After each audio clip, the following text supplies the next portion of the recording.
Andan muy calientitas las cosas en Venezuela. Estamos a horas de que Nicolás Maduro jure para un nuevo periodo y que Edmundo González Urrutia, quien ganó en las urnas, quizá no pueda hacerlo, aunque lo intente. Luis Miguel González. Luis Miguel, ¿cómo estás? Buenas noches, encantado. Muy buenas noches, Carolina Gilas. Qué gusto, Carolina. ¿Cómo estás? Buenas noches. Muy buenas noches, Alicia Salgado. Alicia, ¿cómo estás? Muy buenas noches y buen inicio de año. Muy buenas noches. Feliz año, que sea un gran 2025, sí. Que empezó ya muy agitado, Alicia, muy movido. ¿Cómo ves las cosas en Venezuela? Pues en particular creo que la decisión de la líder opositora, María Corina Machado, es importante porque sale justo en un momento crítico donde se advertía que la misma oposición se había debilitado, que ya no había curso de acción, pero además se hace en un momento en el que al parecer van a tener un respaldo mucho más activo de parte de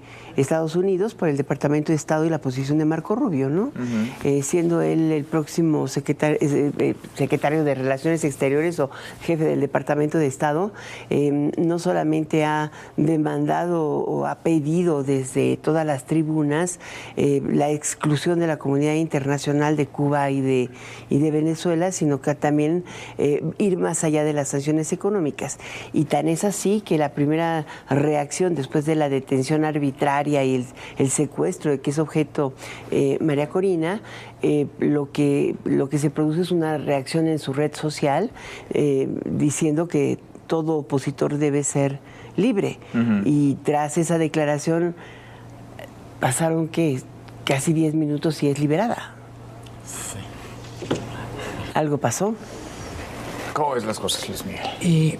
Una de los puntos por los que por qué el asunto de Venezuela le importa a tantos países, creo que tiene mucho que ver por la cantidad de venezolanos que salieron de su país y se refugiaron en varios países. ¿Uno de cada 4 se ha ido de Venezuela? 8 millones de personas nacidas en Venezuela ya están en otros países, de tal manera que en algún sentido los gobiernos de Colombia, Perú, Estados Unidos, México, Brasil, tienen muchas razones para pedir que se resuelva esto, y una de ellas es el exilio venezolano ha hecho que la crisis venezolana llegue a nuestros países. Esto de no se metan con Venezuela, lo que pasa en Venezuela, solo se tiene que resolver ahí, tiene muchas cosas que son sin sentidos. Lo burdo que fue el fraude electoral, tan burdo que no pueden presentar las actas, tan burdo que una de las acusaciones contra el presidente electo no reconocido es que hizo algún tipo de hackeo para conseguir las actas legítimas. Esa es una de las acusaciones por las cuales hay proceso contra él. Que además el triunfo fue contundente, fue categórico, y se dirá, lo han dicho algunos que cobijan a este tipo de dictadores y de dictaduras, que es una determinación de los pueblos y de los ciudadanos definir qué pasa en sus territorios y con sus países. El asunto aquí es que los venezolanos ya decidieron qué querían, y lo que quieren es que se vaya Maduro y que gobierne, en este caso, Edmundo González, el líder opositor. Totalmente. O sea, la victoria opositora fue 2-1, fueron 67% frente a 30% de Maduro. Entonces ahí creo que el margen es más allá de cualquier duda. La ciudadanía venezolana habló en ese sentido, y creo que justo parte de esa situación internacional y de que todos los ojos están puestos en Venezuela es lo burdo, como decías, que ha sido el fraude, ¿no? Creo que mucho no hemos visto en el continente ese nivel de manipulación, también ese nivel de represión. La propia, todas las organizaciones internacionales relevantes, desde la OEA, la Comisión Internacional, Comisión Interamericana, también ha denunciado, llamando que el Estado venezolano ha cometido actos de terror, de violación muy grave hacia sus propios ciudadanos, de sus derechos humanos. Toda esa situación creo que genera una muy clara indignación. Sin embargo, no creo que algo pase, ¿no? Esa indignación no va más allá. ¿Por qué no? A ver, digamos, ¿cuáles son los soportes que tiene hoy el régimen de Nicolás Maduro? ¿Dónde están esos pilares que particularmente las Fuerzas Armadas? ¿Los militares? Sí. y las fuerzas paramilitares. Yo creo que se han formado también dentro.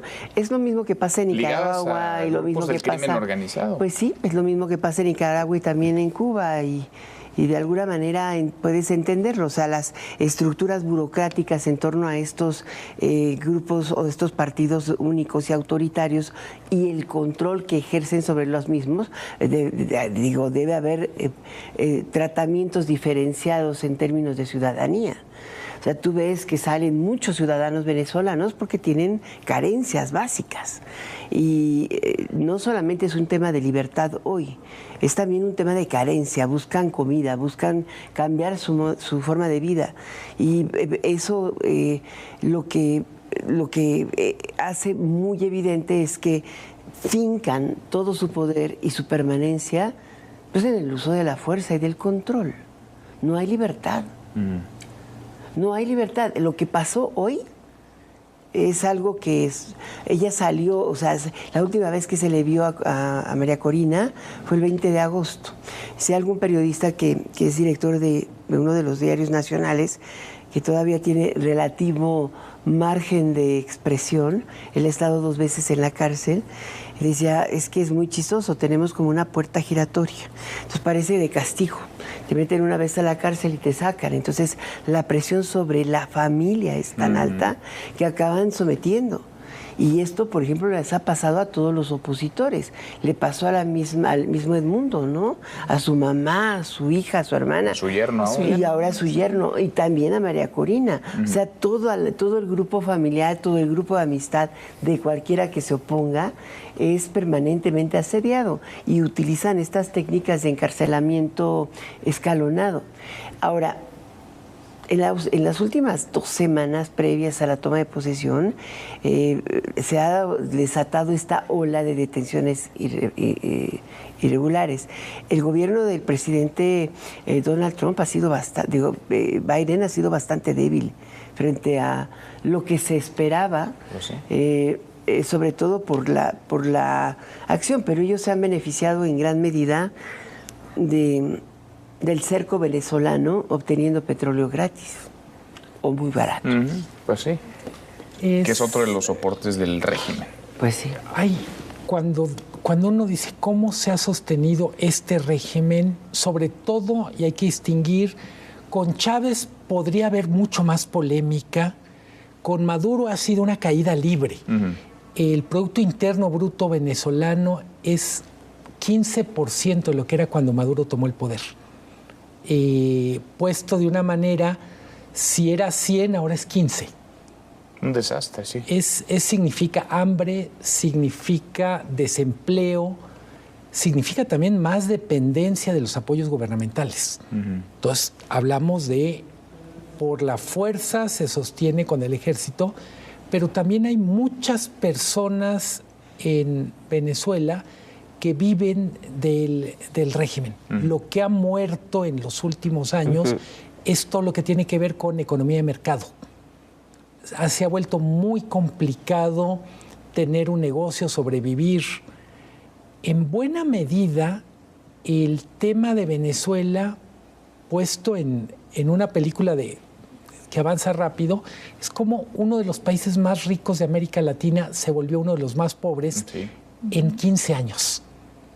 Sí, porque además confluyen muchas crisis. Es la crisis política que estamos viendo, es la crisis económica de la que hablas, es la crisis social, porque hay mucha gente en las calles, porque es un hecho que ganó la oposición en la elección y la gente está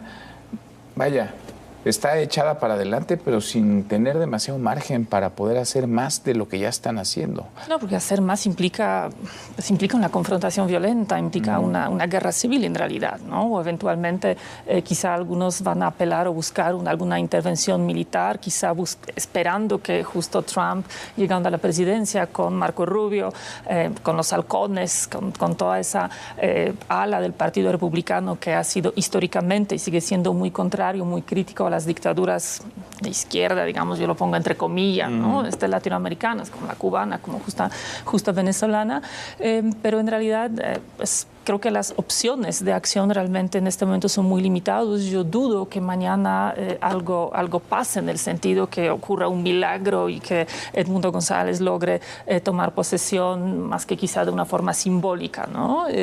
Como presidente legítimo, que ha sido reconocido además por creo que todos los países democráticos del mundo como presidente legítimo de Venezuela. Casi todos. Bueno, ahí estamos nosotros en esa lista negra, ¿no? Pues sí, estamos tristemente estamos muy mal acompañados, ¿no? por Nicaragua, por Cuba, por Rusia, por China en ese reconocimiento al gobierno de Maduro. Yo creo que es uno de los episodios más vergonzosos de la diplomacia mexicana, el apoyo, el silencio, el apoyo a Maduro, el silencio frente a todas las atrocidades que están pasando contra la población y contra los activistas. Porque el silencio es cómplice. Sí, es lo mismo que ha pasado con Nicaragua, ¿no? No, pero aquí. Venezuela también es un silencio permanente, pero es un silencio que no acompaña a la voz ciudadana. Hay muchos mexicanos que dices y conoces y ves. Para la mayor parte de los mexicanos, seguramente el caso de Venezuela, el asunto en Venezuela puede resultar lejano.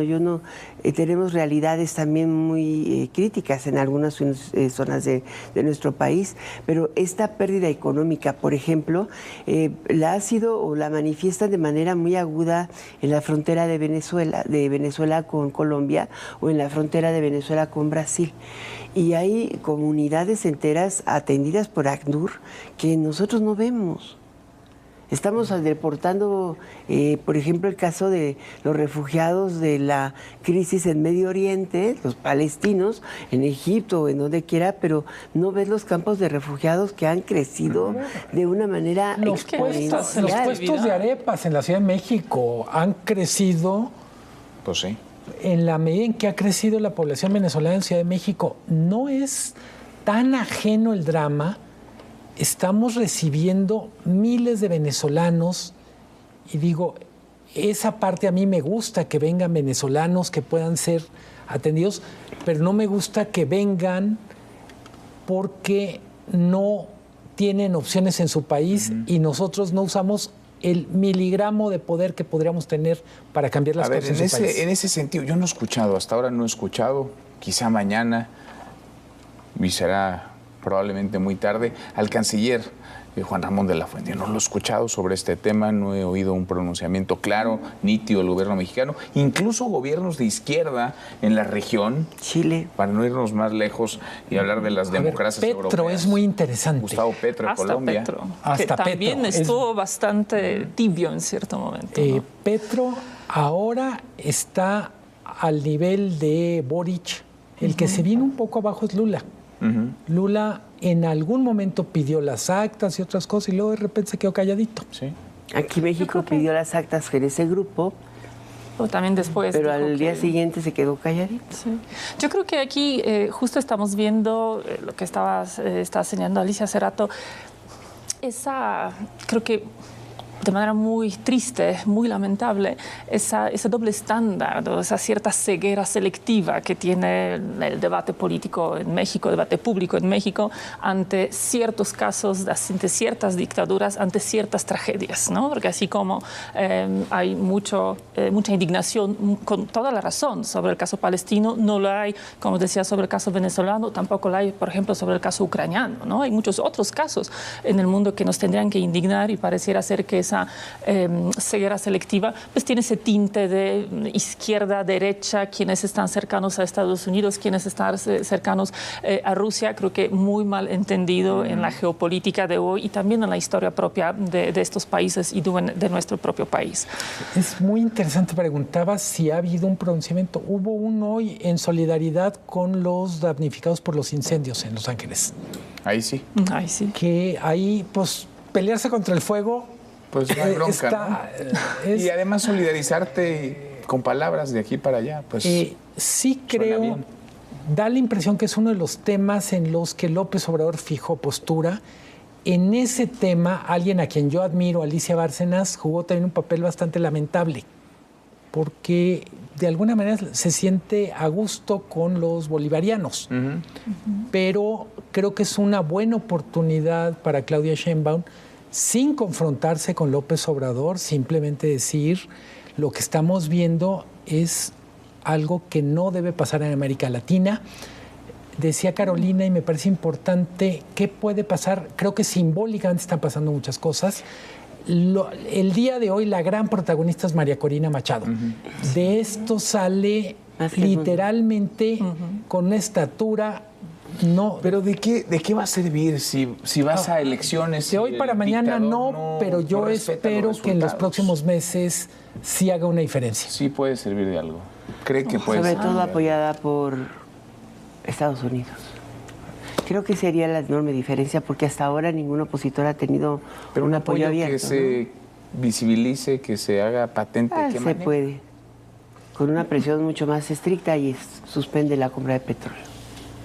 Estados Unidos le compra a Venezuela, hasta hoy, el 80% de sus exportaciones. Lo que sí, México está en este tema literalmente está desafinando en el coro de América del Norte y de Unión Europea. Y de los países democráticos. Una presidenta que ganó, que tuvo un caudal de votos, que obtuvo un triunfo 2-1, que tiene enorme legitimidad. Uno pensaría que va a respetar, digamos, la voluntad de las mayorías. Y acá en Venezuela es muy claro, muy nítido quién es la mayoría y es la oposición. Esa malentendida como lealtad o reciprocidad hacia Venezuela por el apoyo que recibió el movimiento en 2006. Nos vamos. Carolina, gracias, muchas gracias. Luis Miguel, Alicia, gracias. Hasta mañana. Pásela muy bien.